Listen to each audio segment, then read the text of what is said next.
Hello, and welcome to Horrific Chats. In this segment, we talk to independent authors and other creators in the world of horror to discuss their introduction to the genre, inspirations, and thoughts. Tonight, we're joined by Scott Donnelly, an independent author who has recently released Mothman: Return to Point Pleasant to very much success. Scott, how are you? Before we begin, I have to say, I smashed through this yesterday. Great book, and I know you had mentioned that you were going to give us a note, but I wasn't expecting to actually have a mention in the back of the book. So that was a nice surprise at the end, and honestly, really happy. So thank you very much. It means the world, honestly. Oh, you're welcome. No, I'm very appreciative of you having me on here and supporting me and other independent authors. It's absolutely no problem. It's a pleasure to do this. This is what we're all about. That's what we'll get a chance to talk about during this little segment. The world of publishing it's no easy thing, and trying to find your voice is really, really difficult. So anything we can do to sort of work together and help each other, that's what it's all about at the end of the day. Yeah, no, definitely. I'm all about supporting other indie creators and horror creators in particular, but no, they all deserve to get noticed and be seen for the work they put into their projects. Absolutely, and include yourself in that as well. Because one thing I've noticed is you've been very proactive, and especially since we've started interacting with sharing posts and liking and commenting, and that's all part of the currency of this new digital world. That's worth more than paying an advertising agency. No, it's that actual organic reaction and interaction with posts is what gets us out there. Yeah, absolutely. No, I was going to say that if you share one thing, there's so many people that could potentially see it, and even if it catches one person's eye, that could spiral into getting more, subscribers to a podcast or readers or something. So it's very important to support the indie creators by sharing on social media. Is it easy to get wrapped up in your own little world? And I know this has been a recent thing with authors in particular. It used to be get published with a publishing house, they take care of all the promotion, you just concentrate on writing. Now, even more so, and you have a bit of a unique perspective in this because you are in both worlds, so to speak.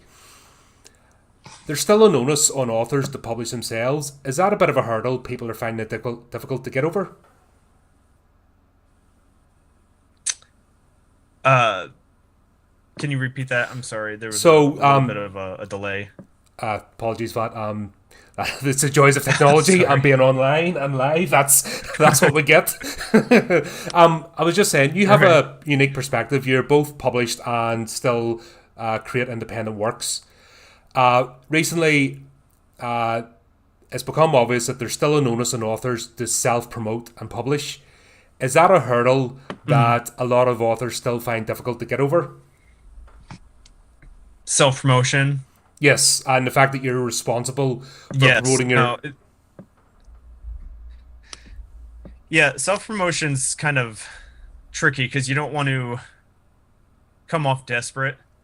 But if you're the only one who's involved with your creative project, you kind of just have to bite the bullet and do it. I know personally, I um, share my book posts on some book groups on Facebook and things like that. So that's some of the self promotion. It's always so much nicer when somebody else is able to step in and help you with it because it takes a little bit of the pressure off. And they're also reaching people that you might not be able to. Um, but self promotion is definitely it can be uncomfortable at times because you don't like I said, you don't want to come off as desperate or hey, come buy my book or look at my book or but Yeah, nobody wants to you be the door gotta to door you gotta put it out there salesperson. a little bit. Right. Yeah. So yeah, no, it's a tricky thing, but I think for independent authors who don't have the backing of a publisher or a significantly large group of supporters, at least at first, you kind of have to self promote. Yeah, that's one thing I'm trying to talk to people about. I was guilty of it myself. I hate that. Look at me, I'm brilliant. Mm-hmm. It's not my personality, and I don't think it's most people's personalities. Even as a creative, your focus is on the creation and putting the thing out. The actual, hey, come look at my Right. stuff, is always that little bit awkward. And if you're in that, then you're more of a salesperson anyway. Yeah. So that's kind of your vocation. Mm-hmm. Yeah, no, so like when opportunities come up like this with your podcast and how you guys are helping independent authors get seen and have their stories heard. I mean, this is the kind of stuff that they really need. Oh, thanks very much. That's in the end, it's a bit of a prequel. We get content, we get to play with stories, get the it's a hobby at the end of the day. So it Hmm. gives us something to do. We get to interact with people, but on the flip side, it helps because I've seen, especially in the movie world, and I don't know if you've listened to other live things, but I go on at length. People are like sick of listening to me about the large corporations that have just consumed creativity, and Hmm. it's the most bland people who are in charge of creative endeavors, and it just doesn't make sense. Right. Yeah, definitely more creativity is definitely needed. And sometimes it's the people who haven't been noticed who have some of the better ideas that haven't been done before, and they just can't get their stuff out there. Yeah, and even in this, because there's so much information, and that's why I'm a proponent of let's work together as much as possible because Hmm. it's the only way to do things. No person's an island. The old English saying, no Right. man's an island. We'll have to work together. Like a we're a flip's sake. My brain has just went. That's another good start. We're a communal being. We rely on others. That's how we inspire each other. Through our interactions and our communications. So this is just Hmm. another avenue for that. And also, it's good to take yourself out of your headspace and not just sit in your Yeah. little bubble Right. because No, it's I definitely agree. It's good to collaborate when you can, and especially with like-minded people. even not like-minded people. There's this thing online as well. Everyone must think exactly the same way, use exactly the same words in the Hmm. exact same sequence, and if you don't, you're the worst person in the world. And we just mentioned Facebook. Those groups, some of them can be really toxic. Like it's Hmm. taken me years to whittle down. I'm a member of about 100 groups, Hmm. and honestly, there's ones that I might join and only stay in for about a week or two, and then I'm like, nope, out. It's not even Right. worth sharing an episode or getting involved with the drama that takes place. I Yeah. just no time for it. Yep. Have you found No. that? You said you do post to some groups. Have you found the experience to be positive, or is there times you're just like, why am I even here?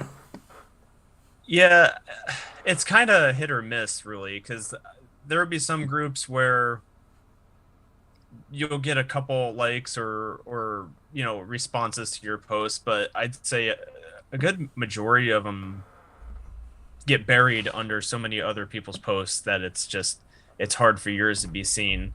So you need to have like either an image or something that'll catch their eye so they stop scrolling and say, "Oh, let me see this." But it's yeah, I mean, I do it because I've gotten some good responses, but mostly there's nothing that comes out of that really. So Yeah, I post obviously every week. Every time the new episode comes out, I post to the Facebook groups, and I can safely say that there's no one group where I get all the responses from. Every week it's different. Every week it'll be a different mhm, group that yeah, really blows up, and the other groups will just be right. crickets. And then the following week, also the whole thing where like the groups are so anti-spam, which is fair enough because if you see some of the like really crazy sharing groups, stay away from those. They're mental. It's just spam, spam, spam, spam, spam, like every Mhm, second. So I can understand trying to avoid it, but it's never the same. right. There's groups I've been members of for years and post no problem, and then one week they'll just ban the episode and say this isn't against our policies. I'm like, it was okay for the last 2 years. What's wrong tonight? And it's probably just a different moderator, but it's just so random. You can't tie it down.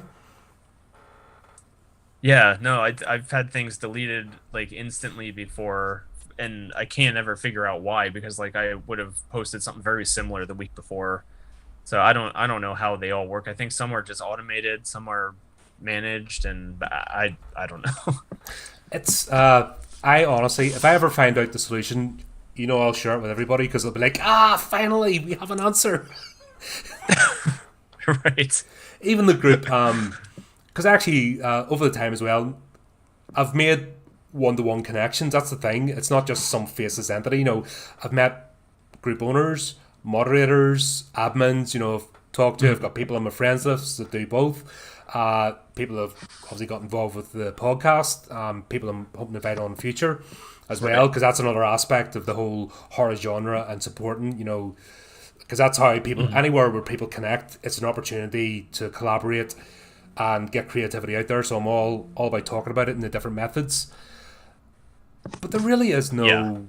there's no set way to do things or who to talk to or which groups to post in. It just doesn't happen, and there's no guarantee you're going to. Hmm. Now that you've, it's Raven Publishing, is that correct? Raven Tales Publishing. You've recently got involved with. Raventail Publishing. Have you seen a difference Hmm. in maybe your engagement through them uh, as a published author as opposed to your own endeavours, or have you still got as much of a burden on you to promote and get yourself out there? So with Raventail, they do promote for you. So the burden of having to share or post my stuff is limited at this point with them because they have taken on the responsibility of doing that. So they're obviously able to reach a much wider audience all at once than I am. So that's when it comes to being involved with a publisher like that. And also, it was with Killer Scarecrow. We had initially planned to put it out, and then while negotiations were going on, obviously we put that in the back burner, which is all part of it. Hmm. Also, because my thing is, there seems to be a whole dichotomy about independently published or through a publishing house, whether it's an independent publisher or one of the large. It's either or, and at least Right. I can talk to yourself. You're in a position where we've dealt with both, and I, through a third hand, have actually dealt with a publisher, not just Raven Tales, but another publisher to get authors out. I personally have found the experience to be quite pleasant, and there's no animosity, and either it worked or it didn't. We test things out. Hmm. What is the antagonism about between independent publishers or independent authors who self-publish and people who are published through independent publishers or larger entities? Why is there that antagonism? What is the whole thing behind it? Because I'm still wrapping my head around it and don't understand. So my personal experience, I've only been with Raventail for almost a year now. I only have a couple titles under them currently. But there's the so that when you're independently self-publishing, you have full creative control. And I think that's what a lot of authors want. Especially, if they have a vision or if they have some artwork that they've done for the cover and they think it fits their story. Mm-hmm. But then, like I said, I can only speak from my Well, this is what we're experience. I here don't to. know how We're here to hear your. some of This isn't about panning people, by the way. This is about trying to break right. down. I mean, there's a lot of, I think, unnecessary antagonism out there, and the whole point of this is that Hmm. let's have the conversation. Let's use people's Right. experiences, and let's let's find not. There's no one path. That let me be clear where I'm coming from with this. There's no one path. There's nobody right and wrong. I'm sick of that whole conversation. Right. Do you know what I mean? I want the Yeah. best. You know what I mean? I want to try and open up the doors, the possibilities, how you find your experiences, so that others can take inspiration. That's what this is all about. I'm not Right. about what I mean. Just so I clarify, I'm not about that nonsense at all. That's what we're here to try and get rid of. Right. Yeah, so like with Raventail, they take on a lot of the responsibilities that a self-published author would normally have to do themselves as far as formatting and cover designs and marketing and making sure everything's presentable enough. I think what you're talking about, the maybe a little bit of the back and forth, is just the author, the creator wants their entire vision seen. And when you're with a publisher, you may have most of it out there, but there are limitations. Like with self-publishing, I'm able to reach out to people like you, like whenever I feel like it, and reviewers, and talk to other podcasts or YouTube channels. And then when under certain contracts, they might not want you to go that way because they're the ones taking care of the marketing. That's why with Killer Scarecrow, I'm trying to remember, because I think I had given it to you, and then between the time I gave you that opening part of the book, and then before you were able to record it, that's when I had signed with Raventail, and Killer Scarecrow went under their name, which I didn't feel right at that point, taking control. Absolutely, and that's a sensible, completely sensible approach. When you've got another entity, so I always check. Yeah, so I definitely waited a little while till I was more comfortable with the person of contact and the company, and I got to speak with a few people, and then I ran it by them. I was like, there's the podcast who wants to publish or put out a reading of the first chapter, and eventually she said, yeah, that sounds good, let me hear it. And you were able to send me an advance listen to it, so I sent it, and they loved it, so they said, yeah, go for it. So Raventail's been very, very easy to work with. They have some very good people that that are trying to help get these books out for the authors, and they've been very easygoing, and I've enjoyed speaking with and working with the people that I have so far. And that's fantastic, and that's what I mean. A bit of communication, and I think that's, and it's not just about the authors saying they want this. I find that there's a whole argument about, oh, you're independently published, how dare you? You're part of a publisher, you're a sellout. It's this mindset which I don't get, because you're actually in a unique position of both, so you can explore both worlds. So if there's something that you can't agree with the publisher, you can still explore it yourself. Do you find that liberating, that you're not chained in, and if something doesn't fit the publisher, you can go, well, you're happy enough, I'll take us on my own. If it succeeds, it succeeds. If not, no harm, no foul.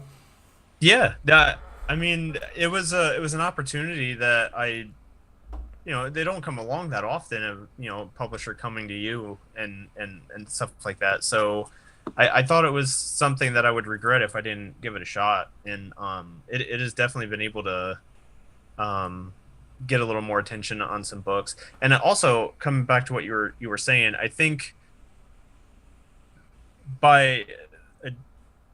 just the general person might see published work and then independent self-published, and I think self-published just automatically gets a bad name because people might think it's inferior to what books that these big companies put out, and that's not always the case, because I've met some amazing indie authors along the way who have written fantastic stuff, and unfortunately things that might not get seen by a mass audience because it's just not through like a major publication.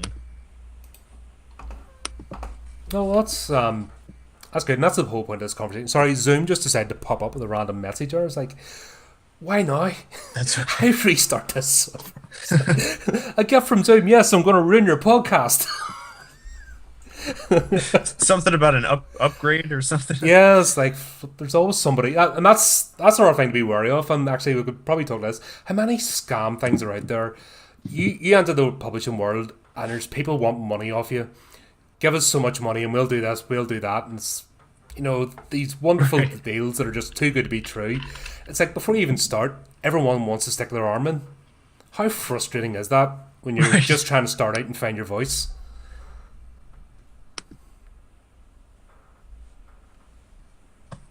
Oh, did I lose you? I'm sorry, can you repeat that? Right, I was just saying about... a little bit, sorry. The minute you start this journey, there's so many entities that are just after you for money.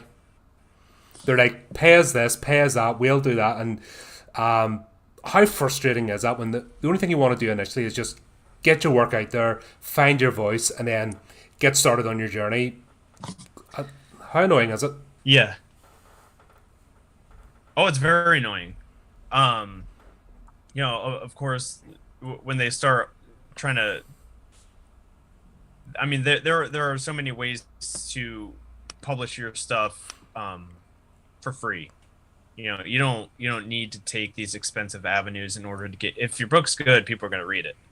Or podcast is good, they're going to listen to it or whatever. But no, when you start getting hounded with people saying, "Hey, I can get 100,000 views on your post, just contact me," and you can't trust anybody when they start coming at you like that. Yeah,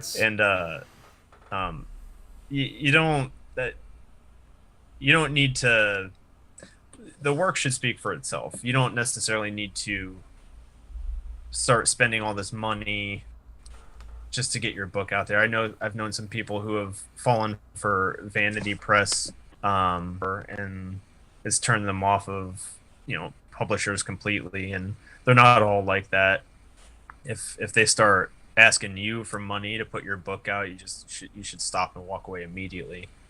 I suppose it's like most things in life. Yeah, exactly. It's just have that bit of just step back. It's difficult as well. If you're creative, this might not necessarily be your focus. No, I mean, the focus is on the creation, the piece of art, and then, as all artists, we like to have recognition. We want to know that we haven't wasted our time. I think that's more than the sort of narcissistic. You see people just want attention, but I think if you're a creator, it's more validation for the time and effort spent on something as opposed to adulation from crowds. So it's easy to fall in that sort of trap when you, especially when you're first starting out. Yeah, it is. Yeah, when you're first starting out and you're desperate that you're like, oh, I got my book written, I got this, I want to get it out there for everybody to see, and it probably at that point would be very easy to fall into the trap of shelling out a lot of money to do that when it's going to backfire completely on you. When did you personally turn a corner? I know we had questions this, but that's why this thing goes. So just go with the conversation. When did you feel like you turned a corner in terms of not being overwhelmed by this whole sphere, because it is infinite, and then starting to recognise when people are trying to take you for a ride or somebody who's genuinely trying to help? When did you think that sort of turning point came about for yourself? Sorry. Oh, did we lose again? Yeah. Yeah. I need to plug my laptop in. I'm so sorry. All right. Okay. I'll talk for a minute then when you're back up. Yeah. This is the joys of technology, and this is why this is part of the fun of going live, because it's all out there. I think people are sick and tired of like overly produced studios and everything being perfect. Actually, I think this is wonderful because anyone else coming on as well. Now we know. Make sure these are charged. Make sure we've got the things plugged in. Check connections. This is all part of the admin in the background. But once you get it cracked, it just makes life so much easier. But how can you test this stuff unless you do it? It's alright sitting in the background and testing everything in theory, but until you actually go live in front of the camera, and to me, it's always, every week I've done this, and every time I go live, there's always something new, and that's part of the fun, because I don't think you'll ever crack it. That's the joy of technology, and also just putting yourself out there, because once you do, you're at the mercy of so many elements.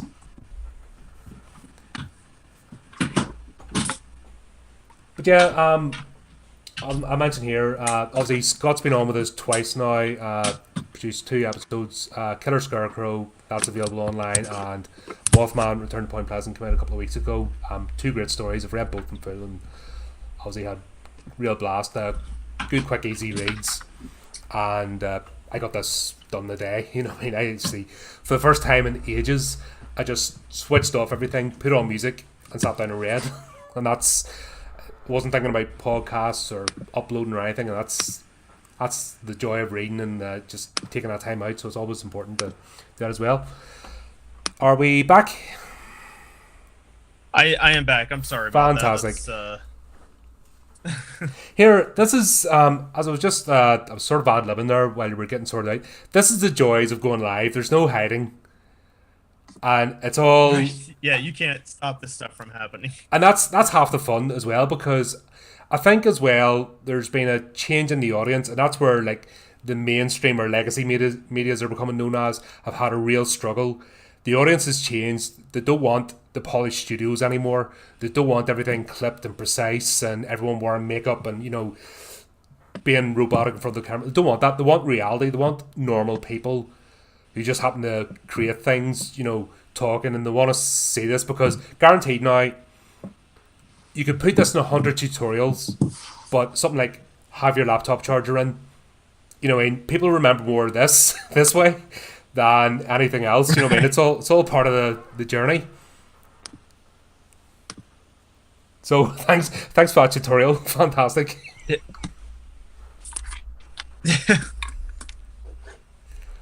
Nah, we're here to like I said, we're here just to enjoy ourselves. Spend a few days, enjoy ourselves in the process, and hopefully provide some interesting content, whatever way it might turn out. Talk about your publishing. Let's go back to Mothman. This is a really like I got this read yesterday. Sure. And for once, I was just saying there to the audience. For once, I switched off my computers, just put music on, and actually sat down with a physical book, and it was so relaxing because I use both. I use print media, I use digital, I use my Kindle, everything else. But I think with a digital, there's just too much chance of getting distracted, and it almost feels like work. How do you feel yourself about? Is there still a place for printed media in the world? For printed media, is that what you said? Yeah, is there still a need? Is it still a valid platform? Yeah, I think so. I know a lot of people who would prefer to have a physical copy of a book in their hands than sit there on their phone or a tablet or a computer and scroll through reading things. I think personally, I would even prefer to have physical book, although sometimes it's easier to have your phone, you know, with Kindle on there or something, just pop it open, you read whenever, wherever. But no, I think the physical book will always have a place, and there's just something about it, you know, kind of it's different than sitting there with a tablet or something digital. Yeah, it's the whole tactile experience, which I think people are starting to draw back to. For a while there, we lost it. Everyone got excited with the digital age, which was, instant, everything's here. But I think as a human species, we need that tactility. We need to feel something. We need to experience it. And as much as this is wonderful, and I'm a proponent of technology, I've been with technology from the very beginning, from the early 90s, so I've seen how it's progressed rapidly, but I'm also aware, and that's because I'm an old codger as well, that you're missing something if you cut out like face-to-face interactions, actually speaking to people. If everything's just done through text, you're definitely missing something. It's easy to not get the entire message or feeling behind the message when it's when somebody texts you or whatever. If you're face to face, that's when you can really experience what people are saying. Not to mention that texts are just impossible to decipher like a mood. You can reply okay and you don't know how the person thought that. You know, they Yeah, could be annoyed, saying, "Okay," or is it okay running for the tube? You know, I've only got a quick second. Don't want you to think I'm rude, or is it just can't be bothered, or is it just a simple okay? It's that's right. a that's the thing. Your imagination takes over. That's the thing about horror as well. I think it's the only genre that actually really lets you escape because only you can imagine what's out there in the shadows. Sci-fi Hmm. kind of explains the like one of the things with sci-fi books and movies is they have to explain their technology so you know the rules. Hmm. Fantasy is the Right. same thing. They have to explain the magic system so you know the rules. But with horror, there's very rarely, some things are laid out, but there's very rarely rules in terms of even with your most recent book, you've left it open for the author or sorry the reader's interpretation. Is that Hmm. what got you into horror in the first place, or what was it? That aspect of horror, or was it something else? Yeah. So I think you're right. With all these other genres, you need to have some sort of explanation before you can tell the story. Um, Whether, like you said, it be sci-fi films or books, and you need to understand first the world that they're in and what kind of things they have. But with horror, I feel like I think I think the scariest thing in the world is the unknown. You don't know what's going to happen from one minute to the next, and sometimes it can really take over people, and especially with things like topics like Mothman, or you know ghosts or UFOs, or it's stuff that we don't fully understand and we don't know. So the dread and the not knowing what something looks like, or where something is, or if there's something there at all, like I think that's the scariest kind of stuff. And yeah, I would say um also I think less is more when you're trying to scare somebody. You don't want to give them a crystal clear image of your monster, or what's going on, because the more mystery behind that, and you leave a lot up to your imagination, and your imagination can come up with its own terrifying visuals. And I think that's the kind of horror I like, is that when it leaves it, when it makes you think more about what's going on, or what something is, or what it needs or wants. And I think that's the scariest kind of part. Yeah, that's a major problem with the franchises. Obviously, once like the first two movies or books in the series, the mystery's still there. But once you've seen the monster and it's been revealed, they kind of get themselves into a rut. Um, is that where maybe horror comedy kind of steps in? One example I'll use, my favorite franchise, Nightmare on Elm Street. The first two books were or first two movies in the series. Sorry, I used to have the books as well. The novelizations. Um, Hmm. but they relied on horror, part one and part two. Part three, and this is where the franchise changed. They understood they can't really rely on horror anymore, and that's where the one liners come in and the comedy aspect of it. Hmm. It's the only franchise Right. I know's went that direction and was able to stay keep its longevity. If we look at recently, Texas Hmm. Chainsaw Massacre, Halloween series, they've completely lost any sort of scare. It's just become action movies as such under a horror umbrella. Right. Right. Is that Hmm. we look at even the Alien franchise that started off as horror and then had to become an action movie because once the creature's revealed, it's not lurking around the shadows anymore. Right. I'm trying to formulate a question out of this because I have a bad tendency to go on I think tangents. I know what you're saying. Um, when you show too much, it loses what you might be aiming for to begin with. Like Alien, like the first movie, you see glimpses of it here and there, and then you see it more towards the end.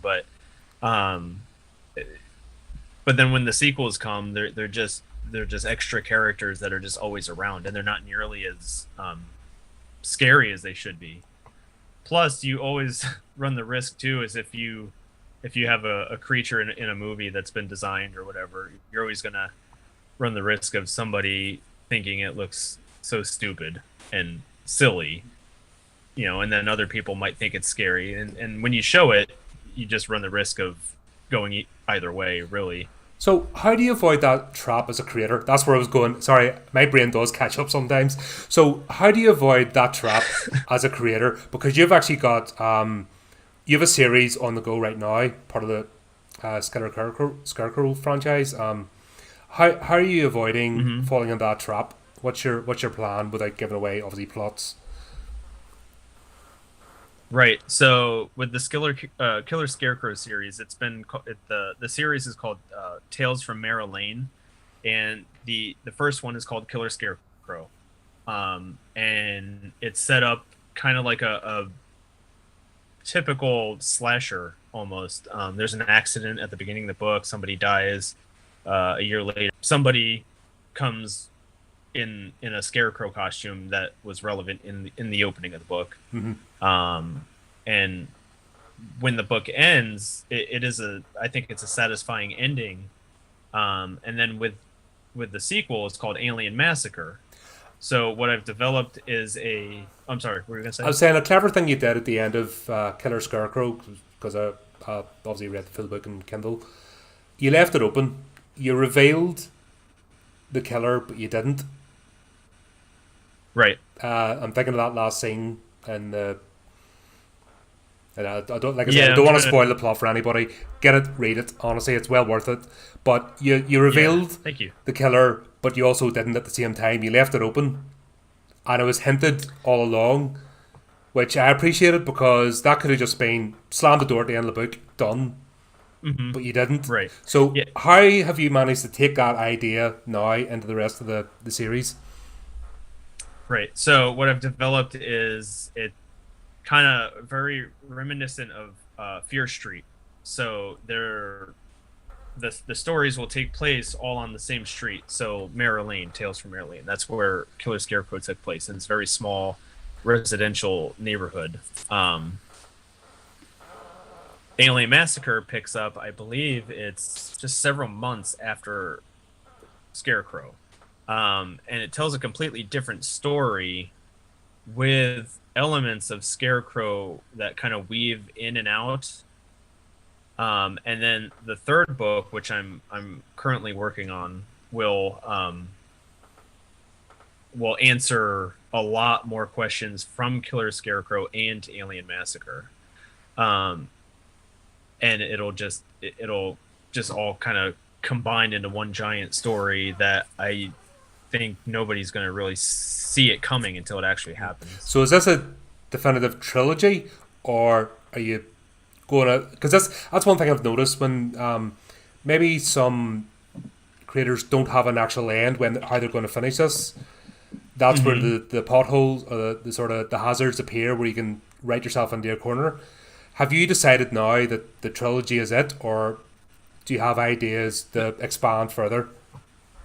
The trilogy will be a complete story. So you got the first one with Killer Scarecrow. The second one, which is out now, is called Alien Massacre. It's a completely different story, but very, very lightly connected to the first one. And then in the third one, both of those stories kind of come in to one. And you'll see that even since the very beginning, there's been this story arc that needs to be completed. Um, and so the trilogy will be just a set trilogy story. If there are more after that, I would explore some other possibilities within that little universe I created. So is it important that you close the door at a certain point so that you know you're finished with that portion, and then you don't have the temptation to go back and maybe one more book, maybe one more book, and then Right. that's like I said with these franchises that is so much, that is the danger, and then you lose what was originally there and brought people in the first place. Yeah, no, definitely. The third book will put an end to the story that I started with Scarecrow. Um, and if I chose down the line to do more, I would create a new scenario or story within there. I'd probably leave all these characters alone at that point. All right, cool. That's good. That's good. And is that a difficult thing to do? Because you've invested in creating these characters, you've almost given them Right. life. Is that a hard thing to do to close the door and go, nah, no more, you're done, finished with you? Or does it depend on the story?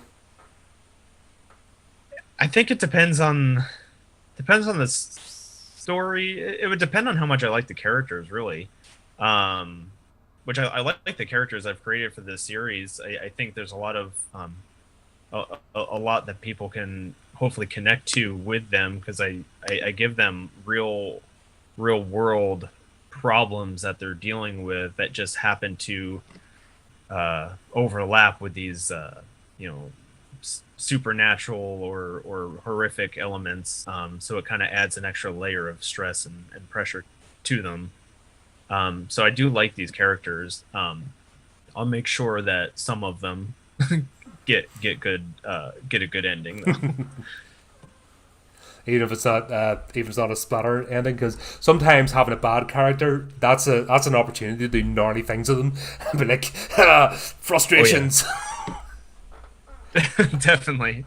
No, the people that deserve and need to live by the end of this trilogy probably will, but I if you've read, I don't know, you probably haven't read Alien Massacre yet. Not yet, It but ends with definitely on the radar. My problem is I'm so stuck with, this takes up quite a bit of time, all the admin in the background. So, like I said, right. yesterday was a treat for me to actually just sit down and read something, even though it was technically linked to the show.